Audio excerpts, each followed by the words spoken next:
14 సీట్లు గెలుస్తామని తొడగొడుతున్నారు రేవంత్ రెడ్డి. బీజేపీ తెలంగాణలో ఎన్ని సీట్లు గెలుచుకుంటుంది? మీరు పార్లమెంటరీ బోర్డు మెంబర్గా ఉన్నారు, ఇక్కడ కీలకమైన స్థానంలో ఉన్నారు, మీరేం చెప్తారు? దేశవ్యాప్తంగా ఖచ్చితంగా మూడవసారి మోదీ గారు ప్రధానమంత్రి కావడం గ్యారంటీ. ఇది మోడీ గ్యారంటీ.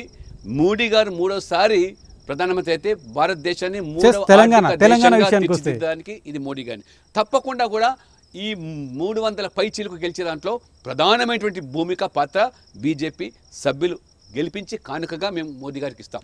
ఎస్ లక్ష్మణ్ గారు, తెలంగాణలో మోడీ అని చెప్తున్నారు. దేశవ్యాప్తంగా మోడీ ప్రభంజనం ఉంది. మోడీకి అందరూ సానుకూలంగా ఉన్నారు, తెలంగాణ ప్రజలు కూడా సానుకూలంగా ఉన్నారని చెప్తున్నారు తప్ప తెలంగాణ బీజేపీ నాయకులు పార్టీ పటిష్టత కోసం ఏం చేస్తున్నారు? ఒక్కొక్క నాయకులు బయటికి వెళ్ళిపోతున్నారు. మెదక్ జిల్లాలో మీ ఇద్దరు నేతలు ఇటీవల రాజీనామా చేసి వెళ్ళిపోయారు. అసలు తెలంగాణలో పార్టీని కాపాడుకునే దిశగా మీరు ప్రయత్నం చేయకుండా కేవలం మోడీ మీదనే నమ్మకం పెట్టుకొని మోడీతోనే ఓట్లు పడతాయని చెప్తున్నారు తప్ప బీజేపీ తెలంగాణ నాయకులు ఏం చేస్తున్నారు? ఇవాళ మీరు చెప్పినట్టుగా ఏ పల్లెకు పోయినా ఏ వాడకు పోయినా మొన్న మేము స్థానికంగా ఉండేటువంటి అంశాల మీద ప్రభావితమై మేము ఓట్లేసాము, గెలిపించుకున్నాము. కానీ దేశ భవిష్యత్తు కోసం, మా బిడ్డల భవిష్యత్తు కోసం మోదీ గారు అవసరం అనేటువంటి భావన సర్వత్రా వ్యక్తమవుతుంది. దాన్ని దృష్టిలో పెట్టుకొని మేము రేపు 12వ తేదీ నాడు అమిత్ షా గారు తెలంగాణకు రాబోతున్నాం.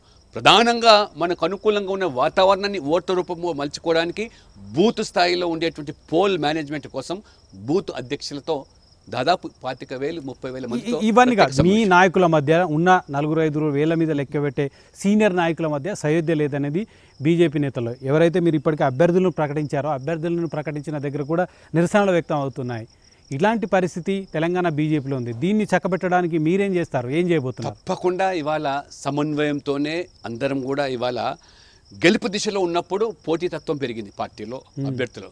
అందులో గణనీయంగా ఇవాళ బీఆర్ఎస్ నుంచి కూడా మేము పోటీ చేస్తాం, మోదీ గారు దేశానికి అవసరం, మాకు బీజేపీ టికెట్ కావాలని కోరుతున్నాం. కాబట్టి మేము అన్ని కోణాల నుంచి ఆలోచన చేసి గెలుపు గుర్రాలను, అది మోదీ గారి యొక్క విధానాలు నచ్చి మెచ్చి తెలంగాణలో కూడా గుజరాత్ తరహా ఉత్తరప్రదేశ్ తరహా అభివృద్ధికి పేదల సంక్షేమానికి పెద్దపీట వేసేదానికి మోదీ గారు అవసరమని ఆలోచనతో ఉన్నటువంటి వాళ్ళనే ప్రోత్సహిస్తున్న తప్పితే ఇవాళ మేము ఉన్నటువంటి సీనియర్ నాయకులందరూ కూడా సమానం. ఇవాళనే తెలంగాణ ఎలక్షన్ మేనేజ్మెంట్ కమిటీ ఇవాళ అందరితో 36 డిపార్ట్మెంట్లు వేసాం.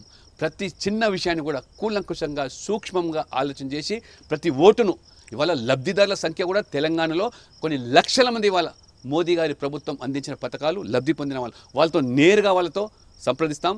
మోదీ గారికి సమర్థన ఇవాళ మోదీ గారు చాలా స్పష్టంగా చెప్తారు, ఈ దేశమే నా కుటుంబం అని. ఈ ప్రతిపక్షాలు ఏంటిది? ఇవాళ కేసీఆర్ గారు టీఆర్ఎస్ ఎవరి కోసం పనిచేస్తుంది?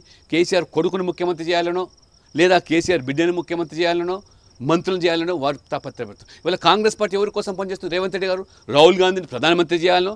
కానీ ఇవాళ నరేంద్ర మోడీ గారు ఈ దేశ ప్రజల బిడ్డల భవిష్యత్తు కోసం పనిచేస్తారు. లక్ష్మణ్ గారు కూడా ప్రధానమంత్రిని మోడీ చేయాలనే ప్రయత్నం చేస్తున్నారు. Yes exactly. ఇవాళ దేశ ప్రజలందరూ కూడా అంటే మా బిడ్డల భవిష్యత్తు కోసం మోదీ అవసరం అంటున్నారు. కానీ వీళ్ళు ఏమంటున్నారు? ఈ పార్టీలు మా నాయకుల బిడ్డల భవిష్యత్తు కోసం మేము గెలవాలంటున్నాం. ఇవాళ నిజంగా కాంగ్రెస్ పార్టీకి నేను సవాల్ చేస్తున్నాను, మా ప్రధానమంత్రి అభ్యర్థి రాహుల్ గాంధీ అని చెప్పి బాహటంగా ప్రచారం చేయండి రేవంత్ రెడ్డి గారు. తప్పకుండా ప్రజలు బేరీజు వేసుకుంటారు. ఎక్కడ నరేంద్ర మోడీ, ఎక్కడ రాహుల్ గాంధీ, నక్కకు నాగలోకానికి తేడా. కాబట్టి ఖచ్చితంగా మీ నాయకుడు ఎవరు చెప్పండి, తేల్చండి. మా ప్రధానమంత్రి అభ్యర్థి మేము చెప్తున్నాం ఇవాళ మా ప్రధానమంత్రి అభ్యర్థి మోదీ గారు ఖచ్చితంగా 3వసారి ప్రధానమంత్రి అవుతాడు. దేశాన్నే ఆర్థికంగా 3వ ఆర్థిక దేశంగా ప్రపంచంలోనే తీసుకోవాలని ఇది మోడీ గ్యారంటీ కూడా చెప్తాను నేను. బీజేపీ అంటే ఆర్ఎస్ఎస్ సిద్ధాంతాలు, కఠినమైన నియమ నిబంధనలు ఉంటాయి.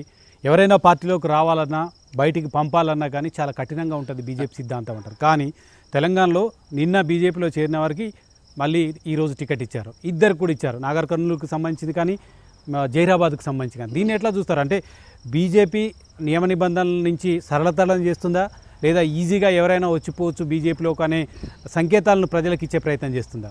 ఇవాళ తెలంగాణ ప్రజల అవసరాల దృష్ట్యా మోదీ గారు చేసేటువంటి అభివృద్ధి కార్యక్రమాలకు ఆకర్షితులై మోదీ గారు నిబద్ధతతో నిజాయితీగా దేశానికి చేస్తున్న మేలు వారు ఇచ్చిన మాట నిలబడి అసాధ్యం అనుకునే వాటిని సాధ్యం చేశాడు. 370 ఆర్టికల్ రద్దు కానీ, ముస్లిం మహిళల విడాకుల చట్టం రద్దు కానీ, లేదా 33% మహిళలకు రిజర్వేషన్ భూమిలో బీజేపీలో నాయకుల కొరత ఉందని కొత్త వాళ్ళని తీసుకుంటున్నారా? బీఆర్ఎస్ నుంచి సిట్టింగ్ ఎంపీలను తీసుకున్నారు. రేవంత్ రెడ్డి అంటున్నారు ఎక్కడైతే బీజేపీ గెలిచే అవకాశం ఉందో అక్కడ నామమాత్రపు అభ్యర్థుల్ని బీఆర్ఎస్ పెడుతుంది. ఇది బీజేపీ బీఆర్ఎస్ మధ్య ఒప్పందం అని చెప్తున్నారు. ఇవాళ బీఆర్ఎస్ చచ్చిన పాము గురించి ఎక్కువ మాట్లాడడం వృధా అండి. ఇవాళ మొత్తం బీఆర్ఎస్ పార్టీ మునిగిపోయింది. బీఆర్ఎస్ పార్టీ ఒక ముగిసిన అధ్యాయం, అది గత చరిత్ర మాత్రమే. ఈ తెలంగాణలో ఇవాళ మీరు చూస్తున్నారు, మహారాష్ట్రలో మొత్తం తాళాలు వేశారు వాళ్ళ కార్యాలయాలకు. టీఆర్ఎస్ నుంచి బీఆర్ఎస్ అన్నారు. భారత్ అంటే ఇవాళ ఈయన ఉట్టికెక్కని ఆయన ఆకాశానికి చిన్నబెట్లు వేసినట్టు భారతదేశంలో ఒరగబెడతానని చెప్పి పోయి ఇవాళ మొత్తం అన్ని తాళాలు వేస్తారు. ఎక్కువ సమయం పట్టదు, తెలంగాణ భవన్ కూడా తాళం పడే రోజు టూలెట్ బోర్డు వెళ్తుకోవాలి, లేదా ఫస్ట్ సెల్ బోర్డు పెట్టుకోవాలి. మహారాష్ట్రలో ఇవాళ పరిస్థితి కల్లారా చూస్తున్నాం, తెలంగాణలో ఎక్కువ లేదు. కాబట్టి వాళ్ళ మాకు పోటీ అలా కూడా కానీ కాంగ్రెస్ పార్టీ మీకు పోటీ ఉంటుందనా?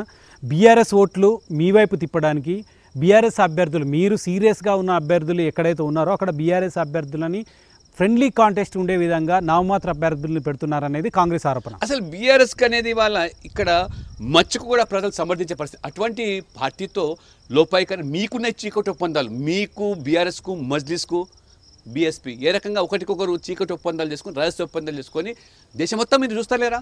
ఇండి కూటమి పేరున ఒక విపక్ష కూటమి ఏర్పరిచి మోడీకు హటావ్ మోడీకి హరావ్ ఎజెండా ఏంటిది? నేనే మోడీకు హటావ్. మీ ఎందుకు ఒక నీతి క్యా హే, నియత్ క్యా హే, నేతా కోన్ అంటే క్వశ్చన్ మార్క్. కాబట్టి మీ దగ్గర నాయకుడు లేదు, నిజాయితీ లేదు, విధానం లేదు. కాబట్టి ఇవాళ మోడీని ఓడించాలి. ఎందుకంటే మీ కుటుంబ పాలన వ్యతిరేకిస్తున్నాడు, మీ అవినీతి పాలన వ్యతిరేకిస్తున్నాడు, మీ బుజ్జగింపు రాజకీయాలు, సంతుష్టికర రాజకీయాలు, మైనార్టీలు బుజ్జగించి హిందువులను అవమానపరిచే విధానాలు తప్పుపడుతున్నాయి. కాబట్టి మోడీని ఓడించాలి. కాబట్టి ఇవాళ అందులో టీఆర్ఎస్ అతీతం కాదు, లేకపోతే ఇవాళ కాంగ్రెస్ టీఆర్ఎస్ కలిసి పనిచేసే ఉదంతాలు ఈ తెలంగాణ ప్రజలకు తెలియదా? ఉమ్మడి రాష్ట్రంలో మీ ప్రభుత్వంలో వాళ్ళు మంత్రిగా ఉన్నారు, కేంద్రంలో యూపీఏలో కేసీఆర్ గారు మంత్రిగా ఉన్నారు. ఏం వరగబెట్టారు తెలంగాణకు? ప్రజలు అర్థం చేసుకున్నారు. కాబట్టి మీరందరూ కూడా తోడు దొంగలే. మిమ్మల్ని ఇద్దరిని సంధి కూర్చడానికి ఇవాళ మజ్లిస్ పార్టీ ఓసి సిద్ధంగానే ఉన్నారు. కాబట్టి మనం విడిపోతే ఇవాళ మోదీ దేశంలో ఏ రకంగా ఇవాళ ప్రపంచంలో వీస్తున్నదో ఆ ప్రపంచం కూడా తెలంగాణ వీస్తున్నారు. మనం ఒకటి కావాలి అనే ఒక ఒడంబికలు రహస్యంగా చేసుకుంటుంది చీకటి ఒప్పందం మీరు మాత్రం.